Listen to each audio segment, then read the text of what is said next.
Seja bem-vindo ao Falcão Política. Hoje o assunto é nosso ministro da Fazenda, Fernando Haddad. Pega a pipoca e bora pro vídeo. Mais de 3 milhões de empregos criados. A fome caindo. A economia crescendo acima da média mundial. A maior reforma tributária da história. Tudo isso parece bom demais para ser verdade, não é? Mas será que o Brasil que o ministro Fernando Haddad descreve é o mesmo Brasil que a gente vive todos os dias? Será que esses números que ele apresenta com tanto entusiasmo representam de fato uma virada histórica? Ou estamos diante de mais um capítulo da velha política de narrativas que tentam pintar um país ideal enquanto a realidade segue dura, desigual e ignorada? Como pode um país ser a 8ª economia do mundo e, ao mesmo tempo, deixar o morador da cobertura sem pagar condomínio enquanto o zelador arca com a conta de todo o prédio? Será que o tal ciclo virtuoso que o ministro menciona é mesmo sustentável? Ou é só mais uma promessa de um governo que fala bonito, mas tropeça na prática? Hoje, vamos destrinchar as falas de Fernando Haddad. Vamos colocar lado a lado o discurso e a realidade e descobrir se essa narrativa de sucesso resiste à história, aos dados e, principalmente, ao povo brasileiro. Fernando Haddad diz que o governo já criou mais de 3 milhões de empregos. Mas o que ele não fala é qual tipo de emprego foi criado. Quantos desses empregos são formais? Quantos oferecem estabilidade, direitos trabalhistas ou sequer um salário digno? O Brasil é um país onde quase 40% da força de trabalho está na informalidade. Gente que se vira como pode, entregador, camelô, motorista de app, diarista. E esses empregos não entram na conta bonita do ministro. Criar vagas sem qualidade não é avanço, é maquiagem estatística. Depois, Haddad diz que a fome caiu drasticamente e que mais de 15 milhões de brasileiros saíram da situação de fome. Mas a pergunta é: comeram o quê? Quando e por quanto tempo? Você conhece alguém que saiu da fome nos últimos 2 anos? Alguém que deixou de passar necessidade, que tem comida na mesa, geladeira cheia e futuro garantido? Esses 15 milhões saíram da fome ou apenas deixaram de ser contabilizados nos relatórios? Haddad fala também que o Brasil voltou a ser a 8ª economia do mundo. Mas essa é a velha armadilha dos números frios. PIB alto nunca foi sinônimo de justiça social, e o Brasil é a prova viva disso. Um país pode ser rico enquanto seu povo continua pobre, e é exatamente isso que acontece aqui. Você aí, que trabalha o mês inteiro e mal consegue pagar o aluguel, sente que vive na 8ª economia do mundo? O motorista de ônibus, a enfermeira do SUS, o feirante, vivem num país próspero? O discurso do ministro é técnico, cheio de dados e termos sofisticados. Mas a realidade do Brasil continua crua, desigual e sufocante. E olha, eu não estou inventando nada aqui, não é interpretação. Tá tudo gravado, palavra por palavra. O ministro da Fazenda foi ao Congresso e, com a maior tranquilidade do mundo, fez esse discurso aí. Falou sobre empregos, fome, reforma tributária. E se você ainda não viu, precisa ver com seus próprios olhos. Assiste agora o vídeo completo da fala do Haddad. Presta atenção nos detalhes, nas promessas, nos números que ele solta. E tenta entender se esse Brasil que ele descreve é o mesmo que você vive. Depois, volta aqui, porque a gente vai continuar desmontando, ponto por ponto, esse discurso bonito, mas que esconde uma realidade feia. Bom dia a todos e todas. Queria cumprimentar o deputado Rogério Correia, o deputado Bacelar, a senhora secretária, Dario Durigan, que me acompanha aqui na condição de secretário executivo da Fazenda. Agradecer muitíssimo a presença de todos e todas. E eu começo falando sobre aquilo que nem sempre é assunto no país e que, do meu ponto de vista, é das coisas que mais interessam, né? Eu começo falando do fato de que nós voltamos a crescer. O Brasil termina esse 3º ano de governo Lula com uma taxa média de crescimento de 3% ao ano, praticamente o dobro da taxa de crescimento observada nos 10 anos anteriores à sua posse. Eu fico feliz de ver que a taxa de desemprego está na mínima histórica, que a renda do trabalhador está bem acima das taxas de inflação e nós temos preocupação em reduzir a inflação, mantivemos a meta de inflação, mas a renda do trabalhador evoluiu acima das taxas de inflação, inclusive se nós nos fixarmos na inflação de alimentos, isso também é verdade, o salário vem subindo acima da inflação de uma maneira geral e da inflação de alimentos em particular. Eu fico feliz de ver o número de empregos criados nessa administração, como há muito tempo não se via, já superamos 3 milhões de empregos criados e o CAGED, que é um instrumento pelo qual se mede a criação de empregos, número de empregos líquidos do Brasil, entre admissões e demissões, não para de surpreender, o que é muito positivo. Nós instituímos uma série de novos mecanismos que dão segurança às famílias brasileiras, sobretudo o encadeamento de Bolsa Família, seguro-desemprego e aumento real do salário mínimo. Esses três instrumentos encadeados oferecem ao trabalhador mais segurança, porque ele não se vê desprotegido em nenhum momento, né, da sua vida, ele está sempre atendido por algum programa social. A redução da fome, deputada Maria do Rosário, caiu drasticamente. Mais de 15 milhões de brasileiros saíram da situação de fome em apenas 2 anos, eu estou me referindo a dados do ano passado. Isso tudo nem sempre ocupa o noticiário, mas isso tudo é muito importante. Nós voltamos a ser a 8ª economia do mundo, nós crescemos nas notas de crédito do Brasil, nós estamos emitindo títulos no patamar de spread de países que têm grau de investimento, embora nós tenhamos perdido lá atrás e vamos recuperar, mas nós conseguimos emitir títulos públicos com o mesmo spread de quem tem grau de investimento como o México e num patamar abaixo da Colômbia, que também tem grau de investimento e está pagando quase 100 pontos básicos acima do que paga o Brasil. Isso tudo vai gerando um ciclo virtuoso, mas é um ciclo virtuoso que ainda não está automatizado. Nós precisamos ainda tomar medidas para que esse ciclo seja sustentável. Então nós temos que compreender que a economia brasileira pode continuar crescendo acima da média mundial, como vai acontecer, como tem acontecido, em torno da média mundial ou acima da média mundial, se nós continuarmos prosperando nas medidas econômicas que estão sendo endereçadas a essa casa e que tem recebido o apoio da maioria dos parlamentares. Então a primeira questão aqui a frisar é que nós queremos compartilhar com o Legislativo esses resultados. Esses resultados não são apenas vontade do Executivo. É óbvio que quando você tem um presidente comprometido com a população, como temos o presidente Lula pela 3ª vez, faz muita diferença o chefe da nação perseguir esses objetivos. Mas sem o amparo do Legislativo e do Judiciário, nós não teríamos esses resultados. Só para que vocês tenham uma ideia, nós reduzimos os riscos fiscais de natureza judicial, né, que são aquelas grandes causas que causaram enorme transtorno para as contas públicas brasileiras. Nós tivemos mais de R$1 trilhão de redução de risco fiscal no judiciário, graças à compressão do STJ e STF em relação às causas que estavam sendo defendidas pela Fazenda Nacional, pela Advocacia Geral da União.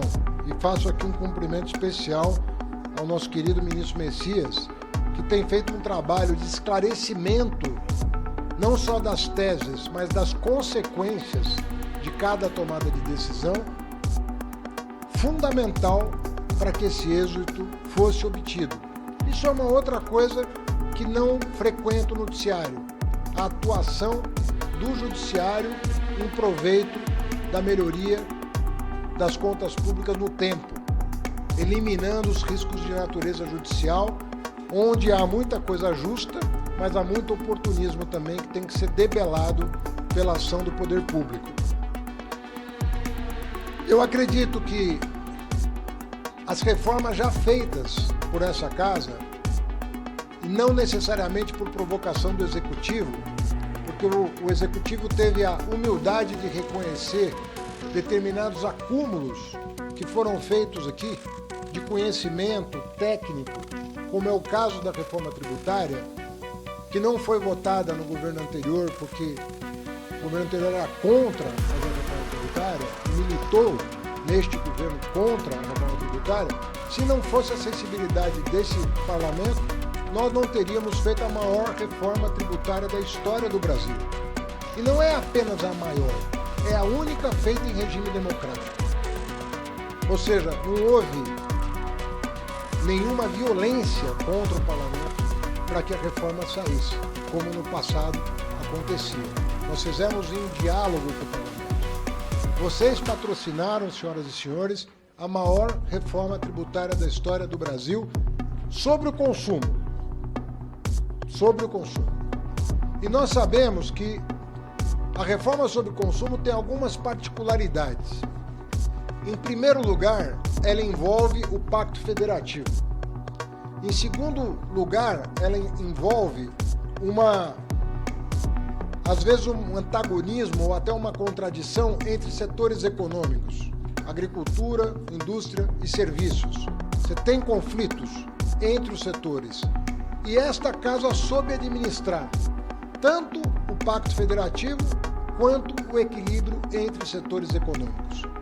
Com isso, nós conseguimos uma alíquota única para o Brasil, com exceções, cesta básica, uma série de coisas que foram negociadas aqui, mas um imposto único sobre consumo que vai ser partilhado entre estados, municípios e União, desonerando 100%, deputado Zé Guimarães, as exportações brasileiras, desonerando 100% o investimento. Imaginem vocês uma conta simples. Quando você investe no Brasil hoje, você tem que pagar 70% de tributos para investir.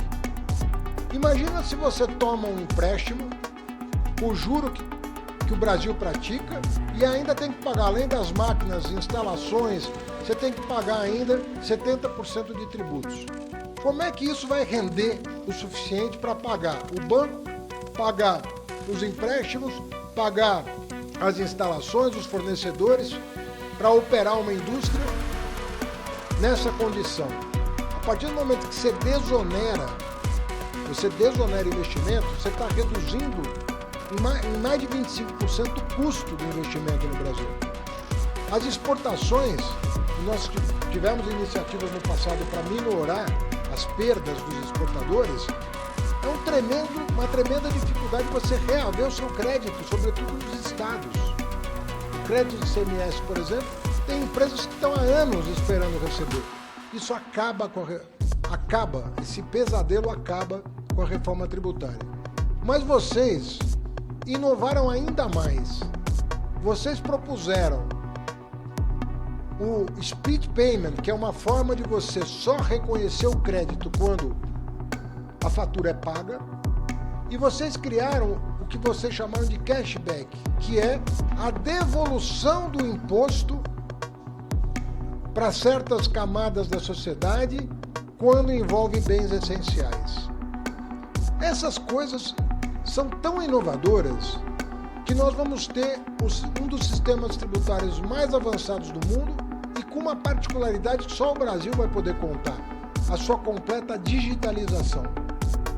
Nós temos tecnologia hoje no sistema bancário e na Receita Federal suficiente para oferecer ao país um sistema totalmente digital. Qual que é a grande vantagem disso? Aumentar a base e poder diminuir a alíquota. Mais gente pagando, menos alíquota para honrar o orçamento federal. Uma vez, graças ao combate à sonegação. Isso é um grande instrumento de política pública, porque há um compromisso de que a reforma tributária sobre o consumo seja neutra. E essa neutralidade é muito importante para cada ganho de eficiência poder fixar uma alíquota um pouco menor.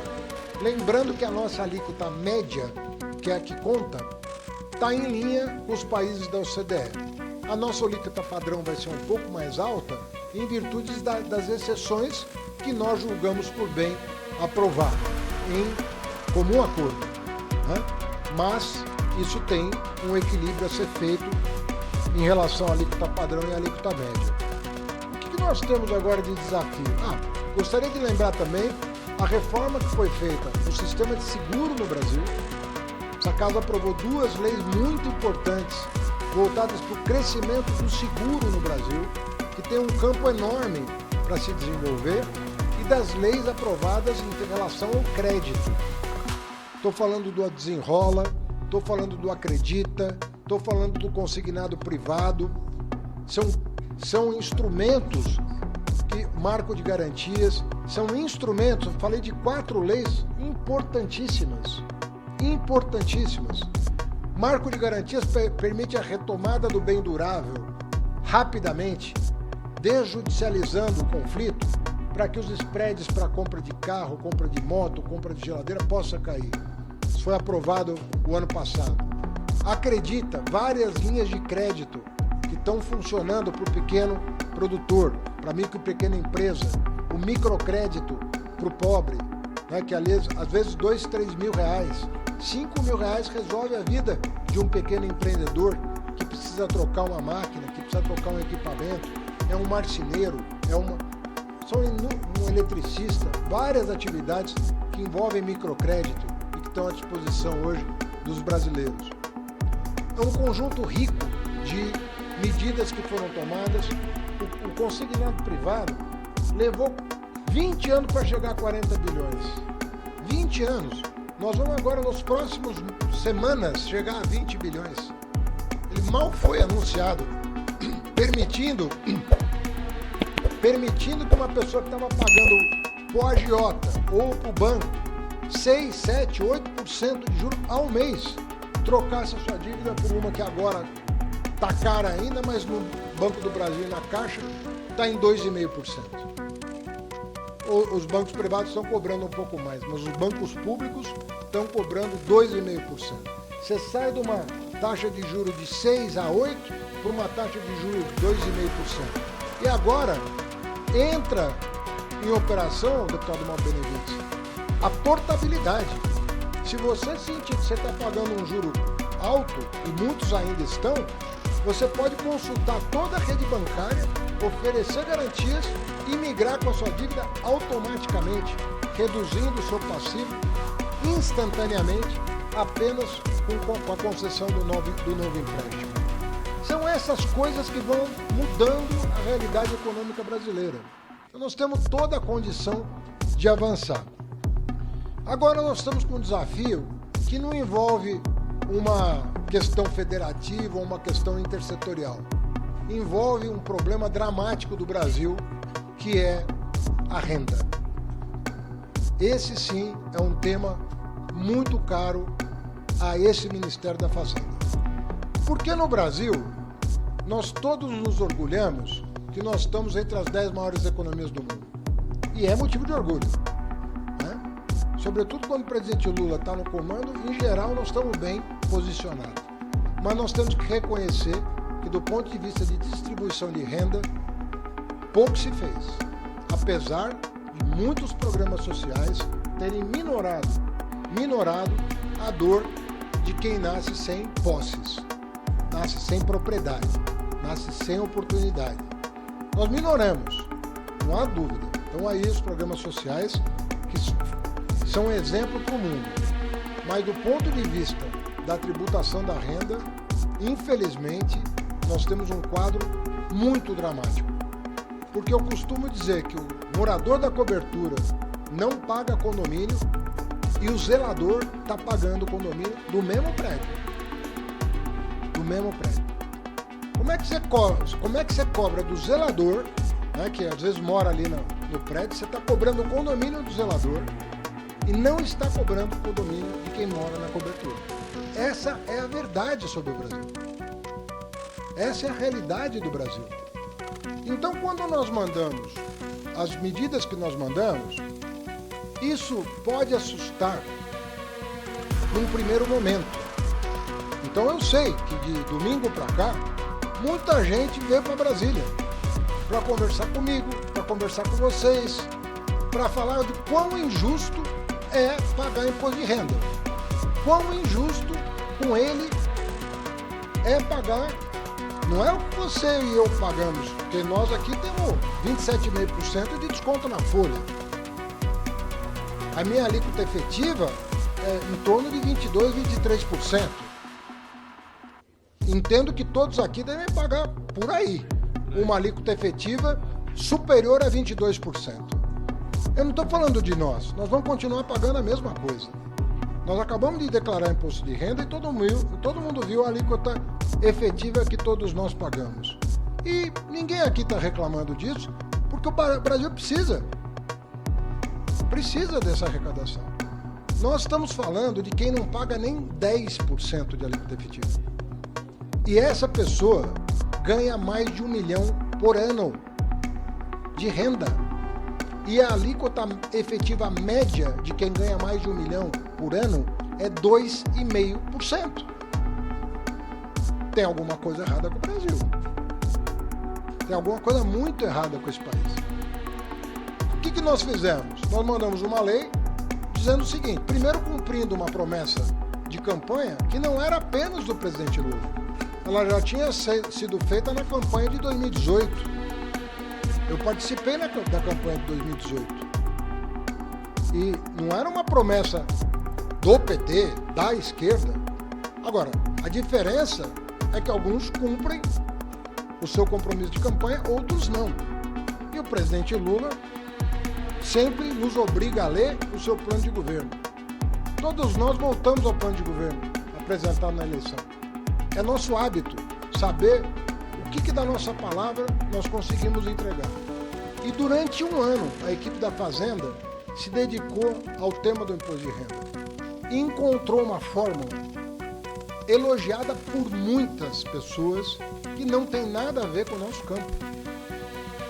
Mas são pessoas sensatas, de boa formação, que entenderam que a criação de uma alíquota mínima de imposto de renda. O que significa alíquota mínima? Que você só paga o que falta para complementar.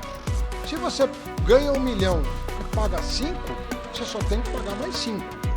Se você pagar 8, você só tem que pagar mais 2. Se você pagar 11, você não é afetado pela medida. E descobrimos que ao fazer isso, nós teríamos a arrecadação necessária para ou isentar ou diminuir o imposto de 15 milhões de brasileiros. 10 milhões que ganham até 5 mil e 5 milhões que ganham de 5 a 7 mil. Sinceramente, nós já encaminhamos alguns meses para cá. Nós recebemos muito material da sociedade civil e quero dizer, deputado Rogério, que nós não temos aqui pretensão de sermos donos da verdade. Nós não temos nenhuma falta de humildade em relação a temas complexos. Mas até o presente momento, eu não consegui enxergar uma proposta que fosse melhor que essa. Porque o dia que chegar na nossa mesa uma proposta melhor, nós vamos encampar.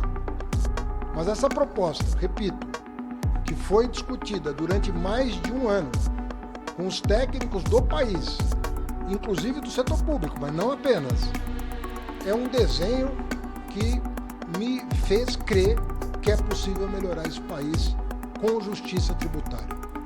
Não é perseguindo ninguém. Então, muitas vezes, eu ouço falar quantas medidas o governo já tomou no campo da arrecadação. Olha, é muito fácil, senhores, muito fácil, você aumentar a alíquota de um imposto. Né? Quantos governos passaram por aqui e aumentaram a alíquota do imposto. Vamos aumentar o PIS/COFINS, vamos aumentar não sei o quê. O que nós fizemos? Falar, em vez de aumentar a alíquota ou criar imposto, não é melhor corrigir as distorções do sistema atual e ter uma arrecadação compatível com as obrigações assumidas pelo Estado brasileiro, muitas das quais não são nem desse governo. Não são desse governo. Às vezes eu falo, o governo está gastando. Mas, peraí, quando é que foi contratada esse investimento? Porque às vezes é investimento. Pega o caso do Fundeb. Quem criou o Fundeb foi o presidente Lula. Quem criou o Fundeb. Né? Aí o Congresso decidiu triplicar o Fundeb. Ok? Mas quando? Agora, nesse governo. A medida foi tomada em 2019, 2020, 21. Em 21. Só que diluiu a capitalização até o ano que vem. O ano que vem nós vamos ter que O ano que vem nós vamos ter que ter entre 65 e 70 bilhões de reais para integralizar o Fundeb. Tá certo? Agora, ela foi contratada num momento e está sendo paga em outro. Então nós estamos fazendo chegar à casa preocupações com determinada evolução de investimento, de custos, de despesas que nos preocupam, mas muitas das quais estão sendo honradas por esse governo, embora não tenham sido contratadas por esse governo. Mas como a causa é meritória, investir mais em educação, né, nós estamos fazendo nosso dever de casa de buscar fonte de financiamento para honrar aquilo que foi contratado. Eu não vou deixar desguarnecido um projeto tão importante quanto esse e que foi criado justamente pelo presidente Lula. Então, muitas distorções estão sendo corrigidas. Se eu me permitir, deputado Rogério Correia, eu acredito que o melhor a fazer nesse momento, depois dessa breve explanação, é nós dialogarmos. Provavelmente há muitas dúvidas, né, pontuais sobre temas específicos, e eu penso que os temas específicos, perguntas específicas, podem ser tratadas com mais detalhe numa interação, né, entre a equipe econômica e as senhoras e senhores. Então, eu fico por aqui e termino agradecendo o apoio que nós recebemos dessa casa até aqui. Lembro aos senhores, raramente uma medida da Fazenda foi aprovada sem emendas. Raramente. Ou seja, houve negociação em todas as ocasiões. Mas é muito difícil achar uma medida da Fazenda que não tenha sido recepcionada com a seriedade devida por essa casa. Todas as medidas foram seriamente consideradas, debatidas e, ao final, aprovadas como consequência da negociação que foi feita. Então eu termino agradecendo o Congresso Nacional. Nós ainda não terminamos o nosso trabalho, nós temos que perseverar no caminho, porque vai chegar um momento em que esse ciclo virtuoso vai se automatizar. E o Brasil está em boas condições de crescer com sustentabilidade na comparação com o resto do mundo. O Brasil só no primeiro trimestre deste ano cresceu 1,4%.